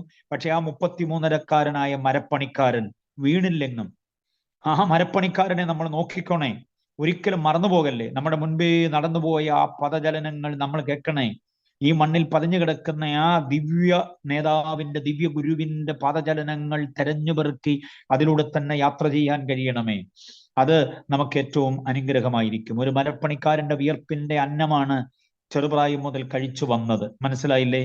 അത് കഴിഞ്ഞ് ആ മരപ്പണി ഏറ്റെടുത്തുകൊണ്ട് ആ നാട്ടിൽ എല്ലാവർക്കും ഇഷ്ടനായി ജീവിച്ച ഒരു മനുഷ്യൻ, അത് കഴിഞ്ഞ് 30-ാമത്തെ വയസ്സിൽ പൊതുജനങ്ങളുടെ ഇടയിലേക്ക് സ്വർഗസ്ഥ പിതാവിന്റെ ദൗത്യ നിർവഹണത്തിന് വേണ്ടി ഇറങ്ങിത്തിരിക്കുമ്പോൾ, അതിനു മുമ്പും അതിനുശേഷവും വീണില്ല, താണില്ല, വഴുതിയില്ല, ആർക്കും വഴങ്ങിയില്ല, സ്വയം പുകഴ്ചയിലേക്ക് വന്നില്ല, സ്വയം കുഴഞ്ഞുപോയില്ല. അങ്ങനെ ഔന്നത്യമേറെയുള്ള, ആഠ്യത്വമേറെയുള്ള, അഭിമാനമേറെയുള്ള, അന്തസ്സേറെയുള്ള ഒരാളത്വ മഹിമയായി നമ്മുടെ മുമ്പിൽ റോൾ മോഡലായി കാണിച്ചു. ആ ഗുരുവും നാഥനുമായവൻ എന്നും എല്ലായ്പ്പോഴും എല്ലായിടത്തും ഏത് പ്രായത്തിലും നമുക്ക് മാതൃകയാകട്ടെ എന്ന് പ്രാർത്ഥിച്ച് അനുഗ്രഹിച്ചുകൊണ്ട് ഞാൻ എൻ്റെ വാക്കുകൾക്ക് ഇന്ന് രാത്രിയിൽ വിരാമമിടുകയാ. കേട്ട സന്ദേശത്തിന് മുൻപാകെ ഒരു നിമിഷം കണ്ണുകളെ ദൈവസന്നിധിയിൽ അടയ്ക്കാം. എല്ലാവരുടെ മേലും ദൈവകൃപ വ്യാപരിക്കപ്പെടുകയും ഈ പറഞ്ഞതായിരിക്കുന്ന ക്രിസ്തുവിന്റെ ഔന്നത്യങ്ങളെ നിരുപാധികം ഏറ്റെടുത്തുകൊണ്ട് ക്രിസ്തു പോയ വഴിത്താരുകളിലൂടെ പതറാതെ ഇടറാതെ മുന്നേറാൻ കർത്താവ് നമ്മെ സഹായിക്കുകയും ചെയ്യട്ടെ. ഒരു വാക്ക് ഞാൻ നിങ്ങളെ ഒന്ന് ബ്ലസ് ചെയ്ത് പ്രാർത്ഥിച്ച് അവസാനിപ്പിക്കുക. കരുണയുള്ള ഞങ്ങളുടെ പിതാവേ, നന്ദി നിറഞ്ഞ ഹൃദയത്തോടെ സ്തോത്രം ചെയ്യുന്നു. അങ്ങ് ഞങ്ങളുടെ രക്ഷകനും കർത്താവും ഞങ്ങളുടെ പ്രാണനാഥനും വീണ്ടെടുപ്പുകാരനും ഞങ്ങളുടെ എല്ലാമായ റോൾ മോഡലുമാണ്. അങ്ങ് സംസാരിച്ച പോലെ, അങ്ങ് ചിന്തിച്ച പോലെ, അങ്ങ് പ്രവർത്തിച്ച പോലെ, to be more like Jesus എന്ന് പറയത്തക്ക നിലയിൽ യേശുവെ പോലെ എല്ലാറ്റിലും യേശുവെ പോലെ ഞങ്ങളായിത്തീരേണ്ടതിന് ഞങ്ങളെ സമ്പൂർണമായി സമർപ്പിക്കുന്നു. ഞങ്ങളാരും ഒഴുകിപ്പോകാതെ, ഞങ്ങളാരും വഴുതിപ്പോകാതെ, ഞങ്ങളാരും തിന്മയ്ക്ക് വഴങ്ങിപ്പോകാതെ, ഞങ്ങളാരും സ്വയം പുകഴ്ചയിലായി പോകാതെ കർത്താവ് ഞങ്ങളെ കാത്തുകൊള്ളണമെന്ന് പ്രാർത്ഥിക്കുന്നു. എവിടെ ചുവട് വെക്കണമെന്നതിനുള്ള വ്യക്തമായ ബോധ്യം ഞങ്ങൾക്ക് നൽകി, മകനെ വഴി ഇതാണ്, മകളെ വഴി ഇതാണ് എന്ന ആലോചന നൽകി അവിടുത്തെ ആത്മാവ് ഞങ്ങളെ നടത്തണം. ഞങ്ങൾ കൃപയിൽ ആശ്രയിച്ച് തീരുമാനിച്ച ഉപവാസ പ്രാർത്ഥന അതിന്റെ 9-ാമത്തെ ദിവസത്തിലേക്ക് എത്തുമ്പോൾ ആവശ്യമായിരിക്കുന്ന ആത്മീയാർജവത്വം, അതിജീവനത്തിന്റെ ശേഷി ഞങ്ങൾക്ക് പകർന്നതെന്ന് ഞങ്ങളെ ആദരിക്കണമെന്ന് അങ്ങയോട് പ്രാർത്ഥിക്കുന്നു. ഇത് ക്രമീകരിക്കുന്ന, സംവിധാനം ചെയ്യുന്ന ഞങ്ങളുടെ വിലയേറിയ ദാസിക്ക് വിശേഷമായ ജ്ഞാനവും കൂടെ നിൽക്കുന്ന പ്രിയപ്പെട്ടവർക്കൊക്കെ ആത്മീകമായിരിക്കുന്ന പരിജ്ഞാനവും ദൈവം കൊടുത്ത് നന്നായി നടത്തിക്കൊള്ളണമെന്ന് അങ്ങയോട് പ്രാർത്ഥിക്കുകയാണ്. ജോയിൻ ചെയ്തിട്ടുള്ള എല്ലാവരെയും കർത്താവ് അനുഗ്രഹിക്കണം. അടുത്ത ദിനങ്ങളൊക്കെ ഒരു വലിയ ആത്മപകർച്ചയുടെ ദിനങ്ങളാക്കി മാറ്റണമേ. ഞങ്ങളൊക്കെ പലയിടങ്ങളിൽ വിദൂരതയിലാണ് എങ്കിൽ പോലും കർത്താവിന്റെ അനുഗ്രഹീതമായ സാന്നിധ്യം ഞങ്ങള് അടുത്തറിഞ്ഞ് അനുഭവിച്ച് മുന്നേറാൻ സഹായിക്കണം. ഞങ്ങളുടെ കുഞ്ഞുങ്ങളെല്ലാവരെയും പിതാവിന്റെ പുത്രന്റെ പരിശുദ്ധാത്മാവിന്റെ നാമം ചൊല്ലി അനുഗ്രഹിച്ച് പ്രാർത്ഥിക്കുന്നു. എല്ലാവരുടെ മേലും അവിടുത്തെ കൃപ കൂടെ ഇരിക്കണം. തുടർന്നുള്ള രാത്രിയുടെ യാമങ്ങളിൽ ഞങ്ങളോട് സംസാരിക്കണമേ. ഒരു പ്രഭാതം ഞങ്ങൾക്ക് വേണ്ടി ഇനിയും ശേഷിക്കുന്നെങ്കിൽ തിരുമുഖത്തെ കണ്ടുണർന്ന് ഞങ്ങളുടെ നാമത്തെ മഹത്വപ്പെടുത്തുവാൻ സഹായിക്കണം. പ്രാർത്ഥന കേട്ടതുകൊണ്ട് സ്തോത്രം, മഹത്വമെല്ലാം അങ്ങയ്ക്ക്. ഞങ്ങൾ ഒരുമിച്ച് ഞങ്ങളുടെ പാദങ്ങളെ ചുംബിക്കുന്നു. അവിടുത്തെ കരുണയ്ക്കായി യാചിക്കുന്നു. അവിടുത്തെ മുഖത്തേക്ക് നോക്കുന്നു. അവിടെ ഞങ്ങളെ ആശീർവദിക്കണം. രോഗങ്ങൾ, ദുഃഖങ്ങൾ, ഭാരങ്ങൾ, സാമ്പത്തിക ബാധ്യതകൾ, വിശേഷിച്ച് ഈ കാലവർഷത്തിന്റെ കെടുതികളൊക്കെ അനുഭവിക്കുന്ന പ്രിയപ്പെട്ടവരുണ്ട് ഞങ്ങളുടെ കൂട്ടത്തിൽ. അവരോടൊക്കെ കർത്താവ് കരുണ ചെയ്യുകയും അവിടുത്തെ കരം നീട്ടി അനുഗ്രഹിക്കുകയും അവിടുത്തെ ആത്മാവിനാൽ താങ്ങുകയും ചെയ്യണമേ. അവിടുത്തെ തൃക്കൈ തുറന്ന് എല്ലാവരെയും സഹായിക്കണം. പ്രാർത്ഥന കേട്ടതുകൊണ്ട് സ്തോത്രം. ക്രിസ്തു യേശുവിൻ നിസ്തുല്യ നാമത്തിൽ യാചിക്കുമ്പോൾ ദയതോന്നി കേൾക്കുമാറാകണം പിതാവേ. ആമേൻ, ആമേൻ, ആമേൻ, ആമേൻ. സമയം അനുവദിച്ച് പ്രിയപ്പെട്ടവരോട് വന്ദനം അറിയിച്ചുകൊണ്ട് ഞാൻ എൻ്റെ വാക്കുകൾക്ക് അവസാനത്തെ കുത്തിടുന്നു. God bless you all. Thank you. Thank you.